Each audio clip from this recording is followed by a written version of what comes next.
أيها الملأ الكريم، ليس أمامنا إلا النصر أو الاستشهاد، لأننا إن عشنا لا نروم العيش إلا أحرارا، وإن قضينا فخيرنا من التحق بجحافل الشهداء.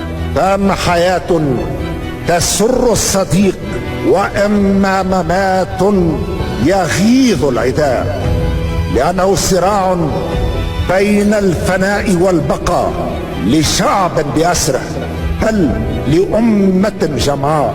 وسلاحنا الأقوى هو وحدتنا وعزيمتنا وثباتنا على اختياراتنا.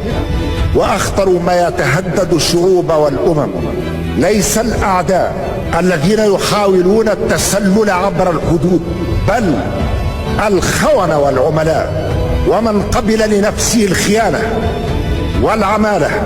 لا فرق بينه وبين إرهابي.